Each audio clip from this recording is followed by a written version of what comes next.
Hello and welcome. Welcome to the folks hanging out with me live today. Welcome to the folks listening to the Ripples Podcast, our podcast channel. And also welcome to the folks out in the land of YouTubes if you're watching the video. This is Paul, the Ripples guy. And I am so excited to be hanging out with a whole bunch of members of the Team Ripples Patreon community, folks who pitch in money to help keep Ripples free and ad free, and a whole bunch of our guests, most of whom have been on Ripples for at least a little while. And as I see the names of people in the room, it's a lot of folks who have been hanging out with me for a long time.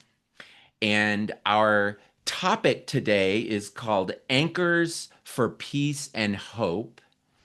And I mentioned to the folks who hopped on early today that this has actually become part two because when I was hanging out with the Tuesday evening group, I hit record. I usually don't. And it turned out to be a good thing because of tangents and because of where our conversation went.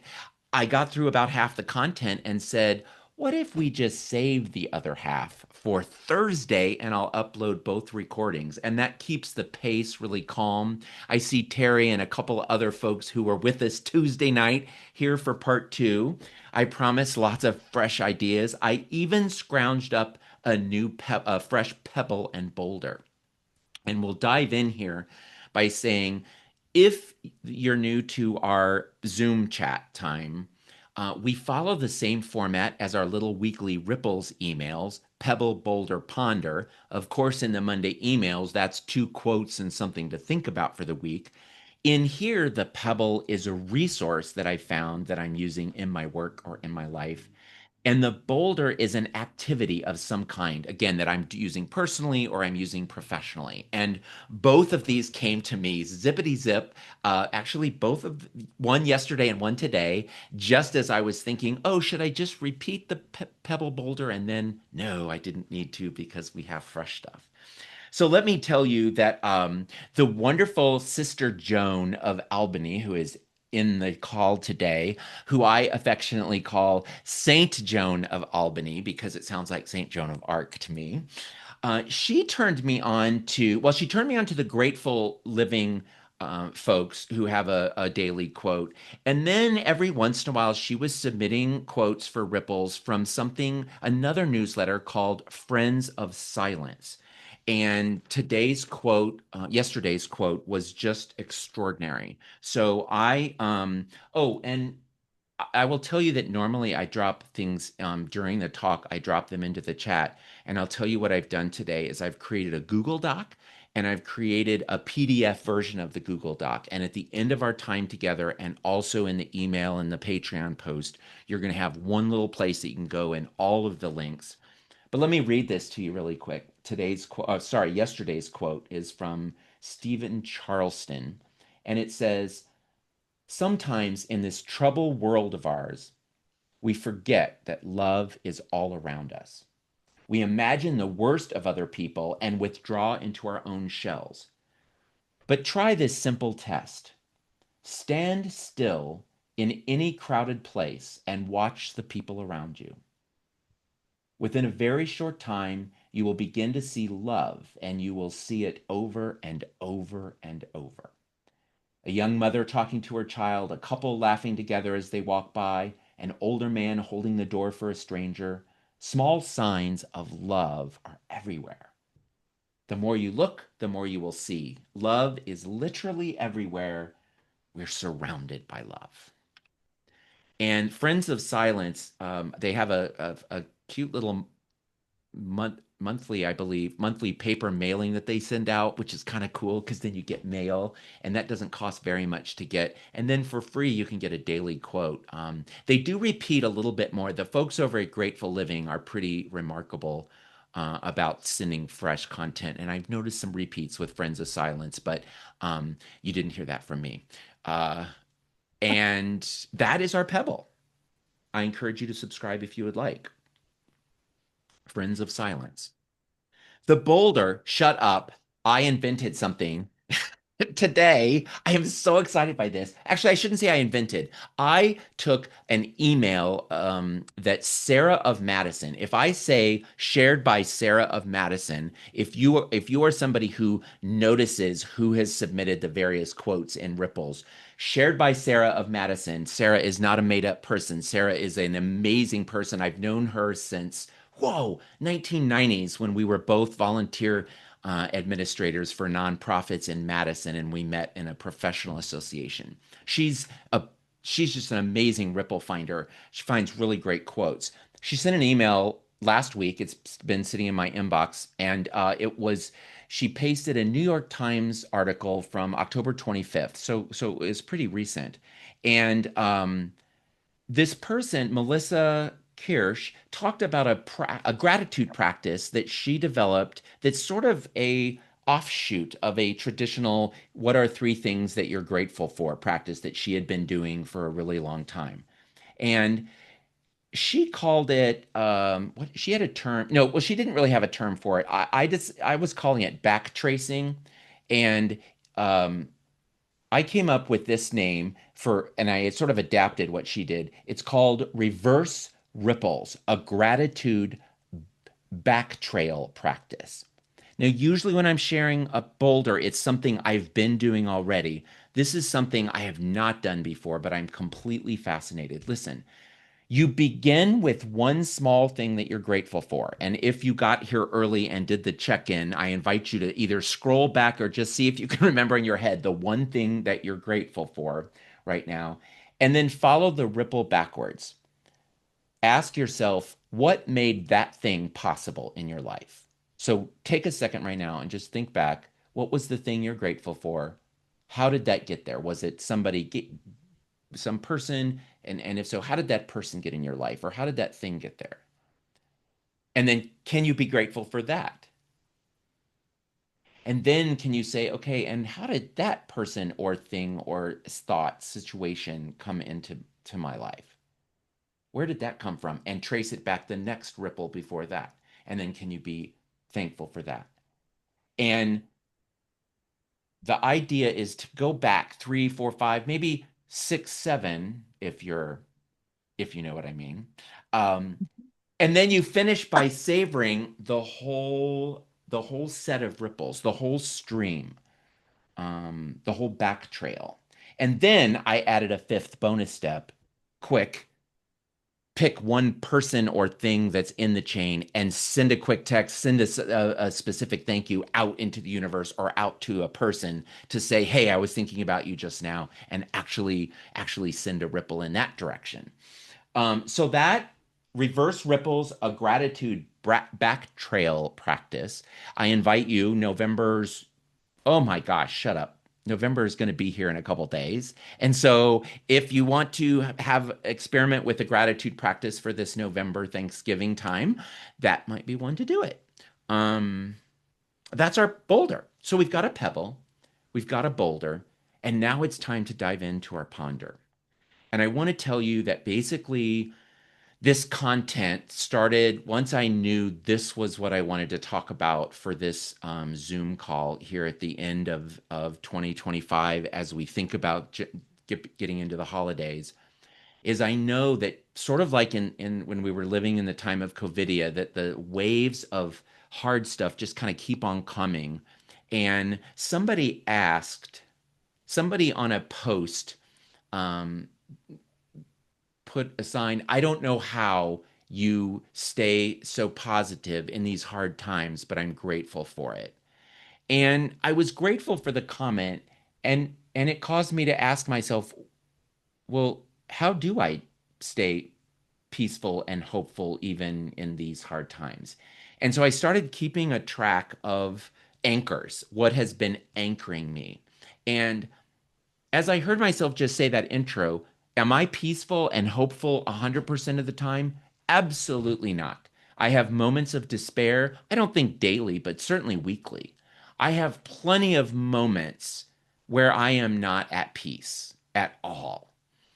And there are some practices, there are some things that I do in my head and in my heart, and sometimes with my feet, that help me stay grounded, help me stay hopeful and peaceful.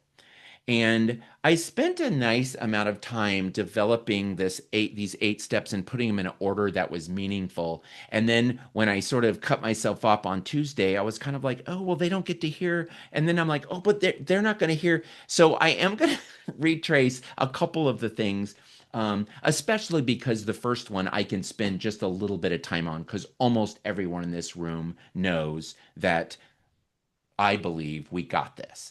And this little sticker that came into being of March of 2020, I believed it then and I believe it today that we got this if we can come together with curious minds and open hearts and calm spirits while we nurture our health. If you don't know, we whipped this sticker up March 13th and 14th of 2020. I, every one of my speaking engagements that I had on the books had been canceled. I asked for help from the Ripplers. They quickly scrounged up. We came up with $1,000 in less than a week. I ended up printing up 2,000. The goal was to send 500 stickers and buy 500 stamps. We've given away 8,000 of these, and I'm going to order 2,000 more this over the holidays so that we have another batch for next year. And um, and we are still giving them away for free, and some people want to still pitch in money. So um, in the Google Doc is a very quick link that'll take you to, hey, if you're in the mood for a free one, hey, if you know what I need to do, Elizabeth, EC, I'm going to trust myself and my Ripplers and the universe. There's just too big of a part of me that some of you are more likely to want to follow along. I'm going to trust you not to look ahead though, because I'm putting in the chat the Google Doc, which you're welcome to go to, and um,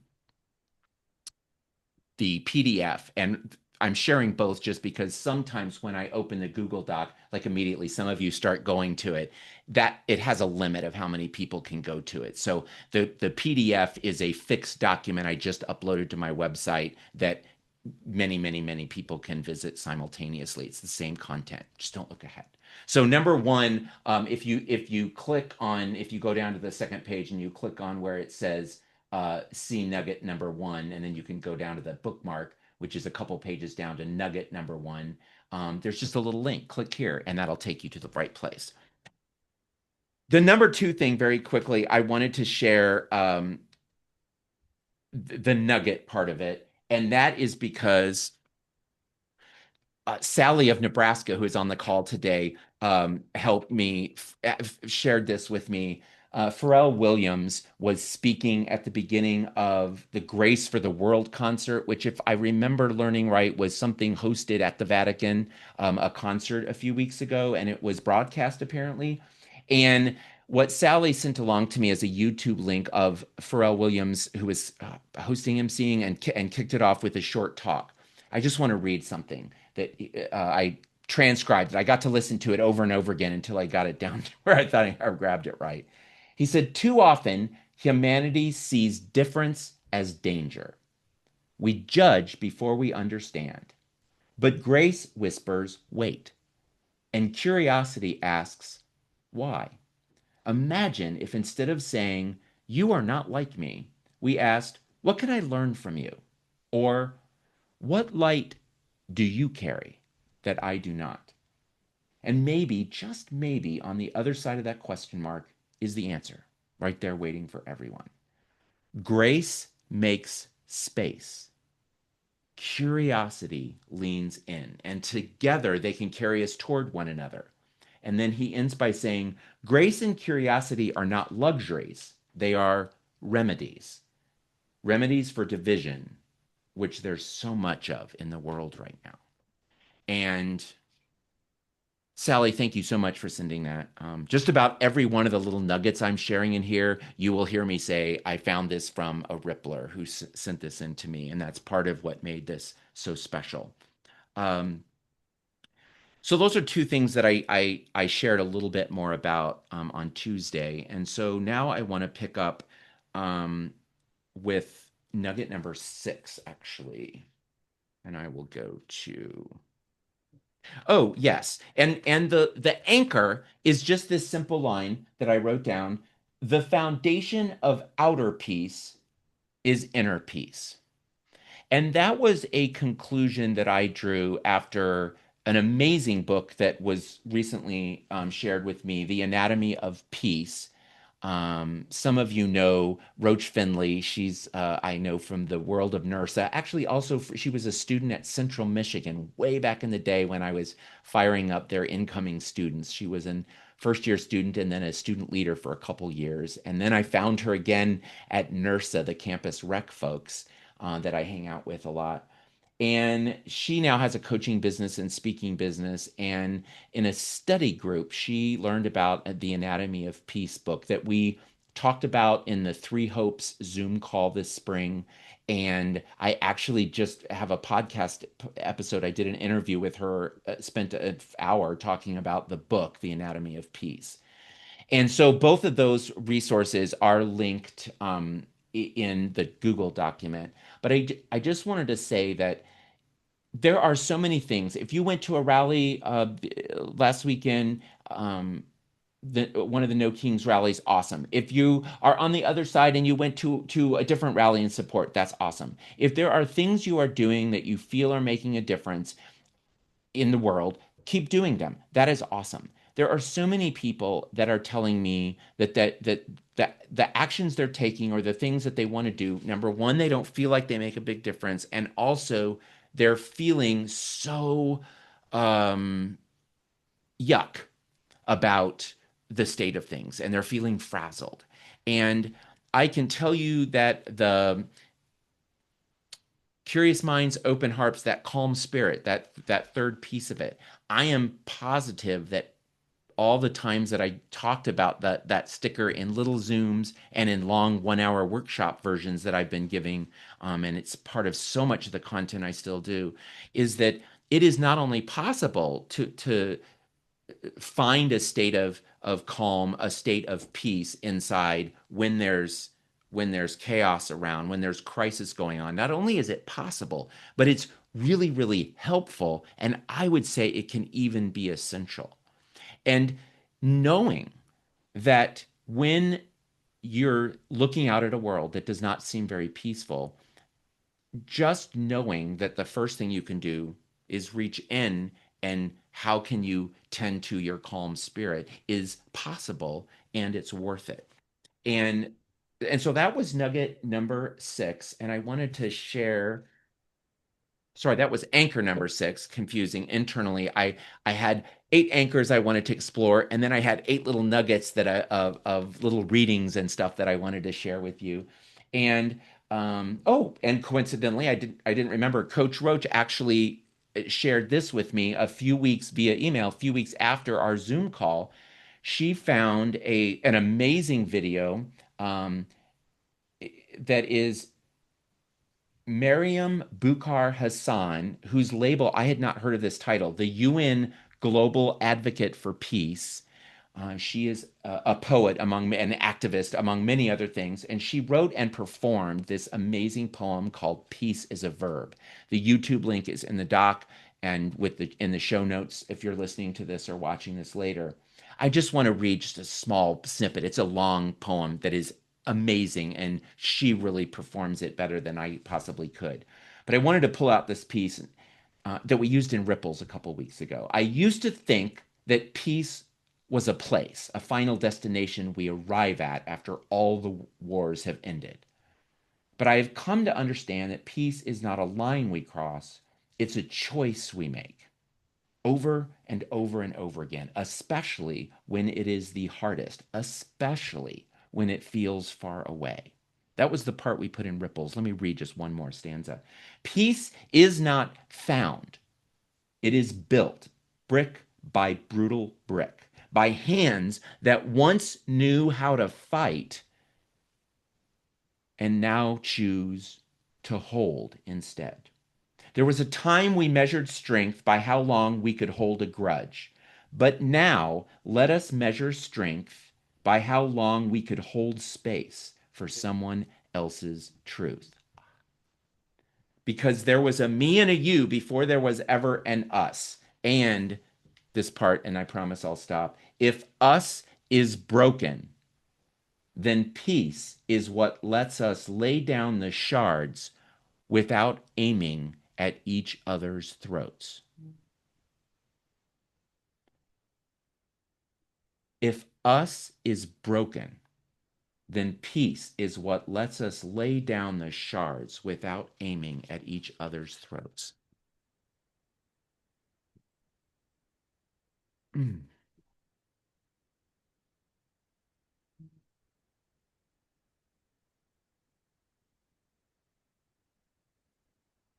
I feel certain that that long of a silence, if someone's listening to the podcast, is like, what happened? And I will just say, that silence was brought to you by Friends of Silence. And now we return to our program. Number 7, active hope is more sustainable when we're able to zoom out and see the big picture and the big timeline.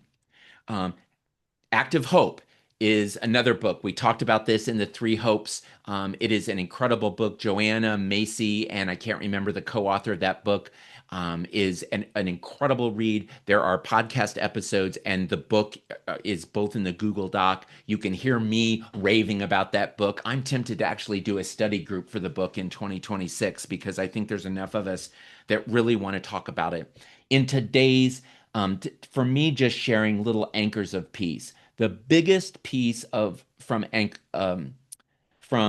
active hope that I carry with me in my heart at all times is that in order to stay hopeful, even when things are bleak, you have to be able to zoom out and see the big picture.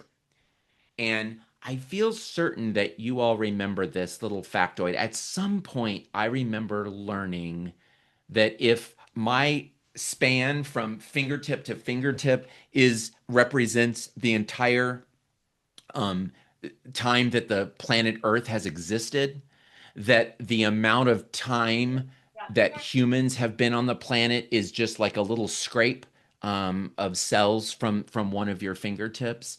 And I believe that even though I learned that a while ago, I bet it's still true since we're talking about billions and billions of years and just a few years since I learned that.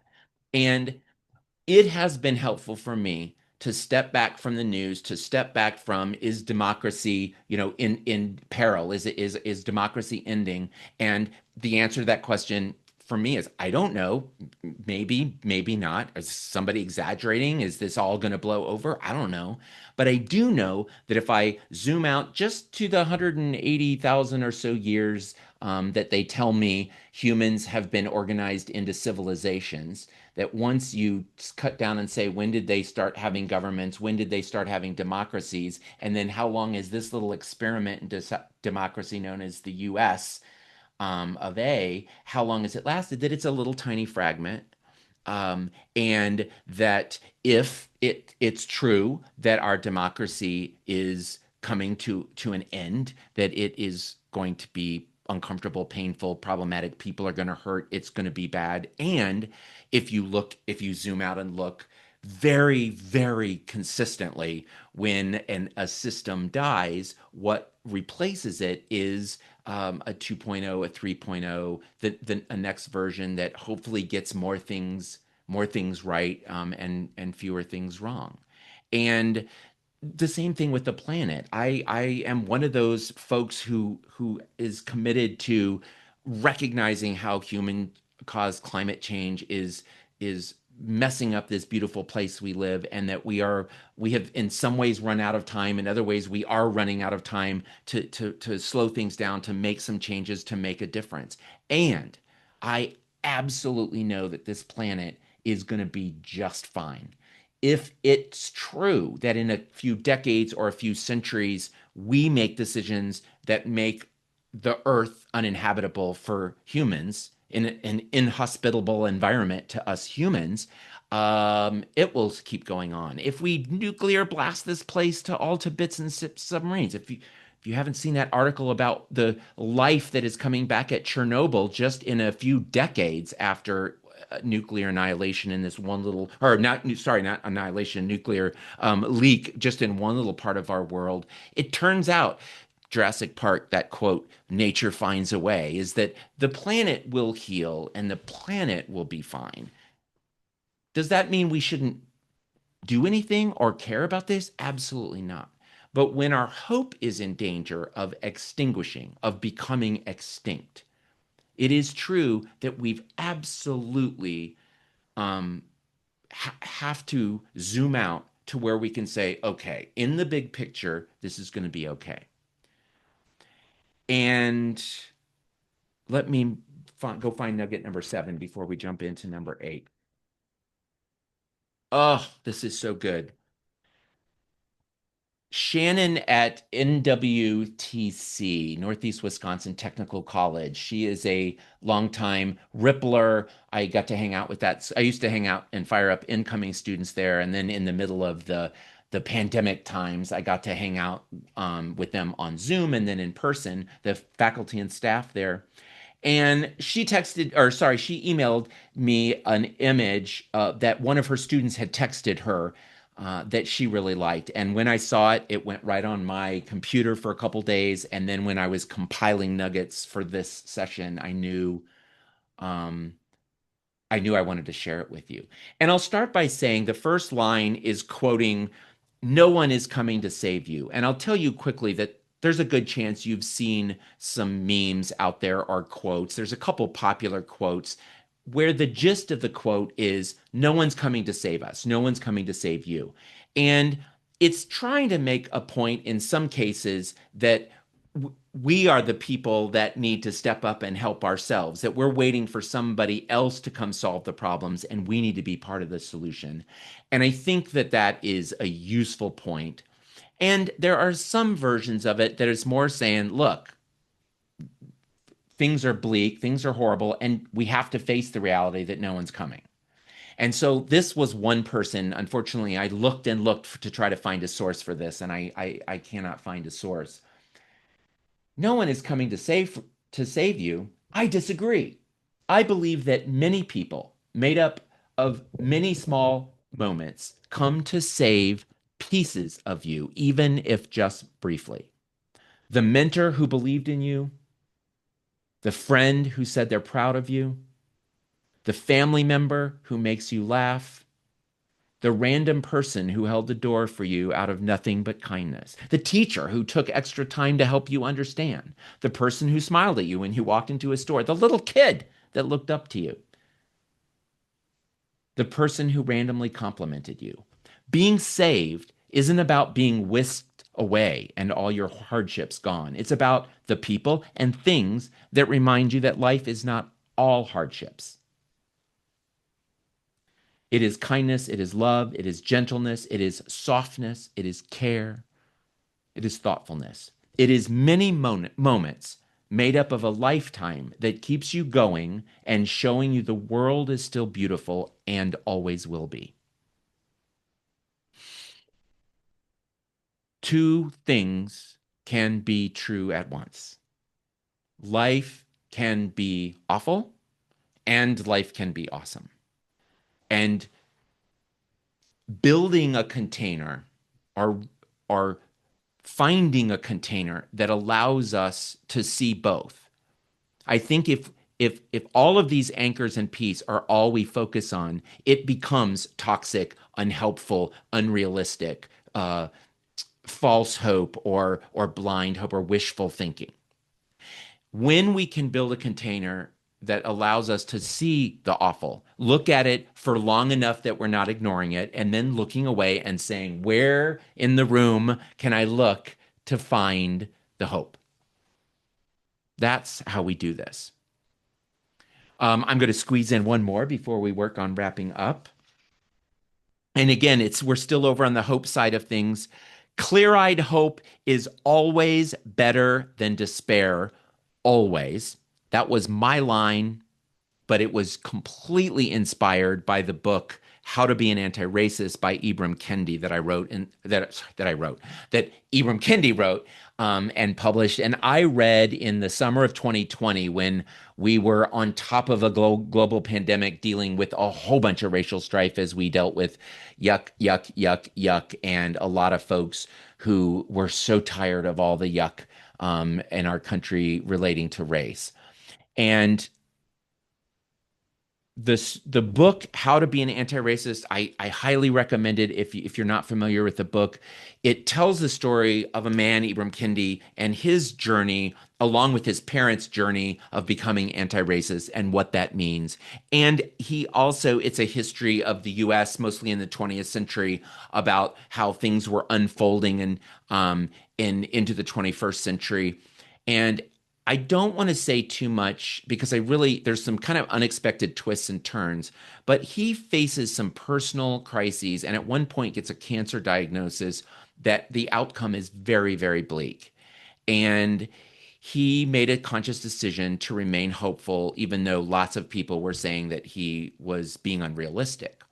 And his response to them was, I don't know if I'm going to live. And he was saying the same thing. He goes, I don't think the outcome of America and race is very good. I think the odds are long. Things are not getting better very fast, and in many ways, they're worse than they're worse than they have been in a really long time. And if I give up hope, it vastly reduces the chance of a positive outcome. That I know if I live in despair, I will have much less chance of living, of seeing improvements. And so that even when the law odds are long, it is possible, and he would argue it is important to stay positive. And I go back to that sentence I wrote. Clear-eyed hope is always better than despair. Always. And the the nugget number 8, that was a text from me. Oh, and this is how I love the universe. When people order books or goodies from the Ripple store and it asks for their phone number and people include it, I will, if especially if somebody orders a book, I will often text them and say, "Hey, it's Paul the Ripples guy. I see you just ordered a book. Do you want me to sign it? If so, is it for you?" And plenty of times, I think people have their protection set up so that unknown texts don't even reach them, which I think is safe and wise. But half the time or so, people respond. And somebody had ordered a book last year in the middle of, it turns out, some dealing with really, really hard stuff. So I was able to write some books. Well, in the process, she shared this little quote. Out of the nowhere, she has not texted me. I had not texted her for a year. Out of nowhere, 2 days ago, she randomly texted me and just said, "Hey, I just saw this and thought you might want it for Ripples." And it was good. It was good. But I didn't know who it was because I hadn't added her to my phone. So I scrolled back to see the context and I saw the thing that she shared last year. And it's so good. And it's directly about hope. If you only carry one thing throughout your life, let it be hope. Let it be hope that better things are always ahead. Let it be hope that you can get through even the toughest of times. Let it be hope that you are stronger than any challenge that comes your way. Let it be hope that you are exactly where you are meant to be. Sorry. Let it be hope that you are exactly where you are meant to be right now and that you are on the path to where you are meant to be. Because during these times, hope will be the very thing that carries you through. It's attributed to Nikki Banas. And I think MJ was on the call last night, but if you're here, thank you again for texting me that. And then Terry, who is here from California, Terry with 1R. We had two Terrys who are both Cal Poly parents that were on the call Tuesday night. I think Terry O'Donnell is in the room today. We had a kind of a cool small world coincidence. She texted me something from a poet that lots of folks know, Rosemary Watola Traumer. And I had just had and she texted this, and it's good, and I'm going to read it here in a second. But I had a weird coincidence with this poet when I randomly texted one of her poems to a friend of mine, a new friend of mine in California that I thought she had told me that she knew Rosemary or was somehow connected to her. And I said, "Oh, I just saw this. Friends of Silence had put out a quote of hers." And I said, "Oh, my Friends of Silence newsletter just had this quote. Do you know her, right?" And Sherry texts back immediately, "Oh my God, this is so awesome. I am on my way to pick up Rosemary in 5 minutes in Pismo Beach. I'm going to a poetry workshop with her in San Luis Obispo." And I was like, first of all, shut up, San Luis Obispo, slow. That's where I go to Cal Poly every year. Yay that you're there. And two, shut up, universe, for doing that. So flash forward to Terry messaging me this to tell me that she's coming to this session. She's like, by the way, this really moved me, and I thought you might like it too. And it was from Rosemary Watola Trummer. And it's kind of cool that her son, I met her in San Luis Obispo, and her son went to Cal Poly, and we have many wonderful adventures from there together. Uh, and so I sent this. So I said, "Oh, you'll appreciate this coincidence." And she's like, "Here's another coincidence. I was going to go to that poetry workshop in SLO." The world's freaking me out. So let me read this wonderful line from a poem. In my urgency to clutch it, I made peace a thing to be protected, like a jewel, like a token, instead of a force that transforms. What if I let peace sweep through me as branches are cleared by wind? What if I let peace flood me, scouring what I thought I knew?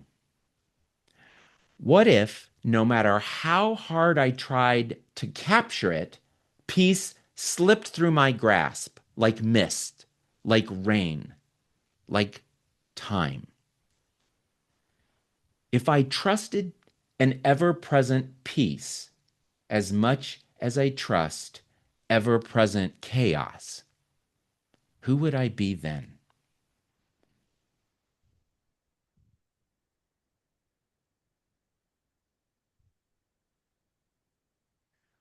My friends, I am so heartbroken by how difficult, uncomfortable, painful, problematic life is right now. For some people more than others, and for most of us who are living here in the US or just about anywhere in the world and tuned in at all to what's going on, it's hard, it's weird, it's uncertain. And boy, if there's one thing our operating systems are not wired for, it is uncertainty.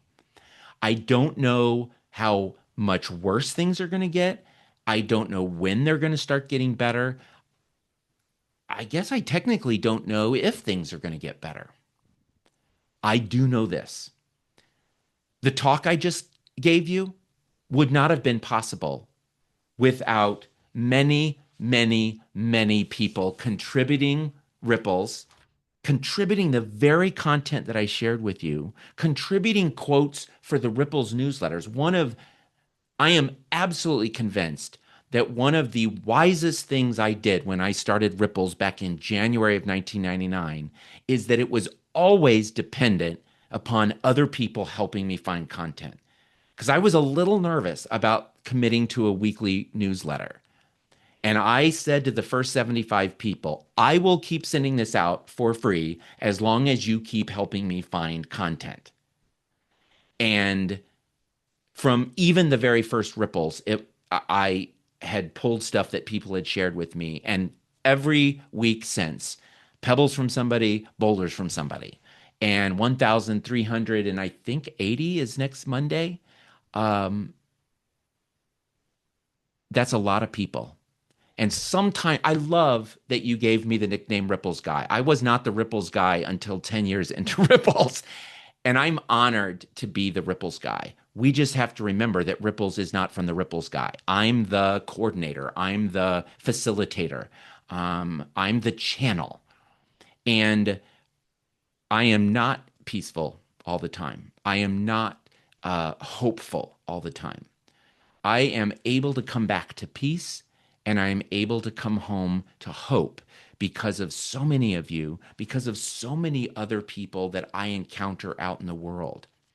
Yesterday, I just randomly, Patreon has a fun little group of Patreon creators that get together once a month. They call it their ambassador club. And I got somehow invited to it a couple years ago.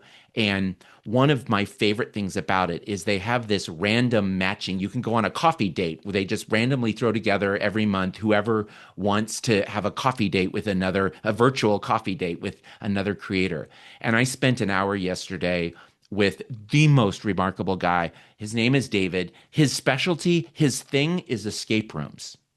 I've never been in an escape room. I have no idea what it's like to have your whole life be about writing about escape rooms and taking people on tours of escape rooms. I do know what it's like to meet an amazing human being in the middle of kind of a hard, frustrating day and feel more hopeful about the world because here's this random guy who's, I swear to you, making the world better because he's helping escape room creators improve their craft. He's helping fans find really good rooms, and he believes that they're really better described as escapism rooms. And he thinks, and I totally agree, that those little mini escapes is what helps us to stay sane in a sometimes insane world. There are so many people. There's so much to be grateful for. And I want to close by saying that none of this is possible without all these little pieces. And no one that I know gets to stay up all the time. We get down, we get up, and we're a community.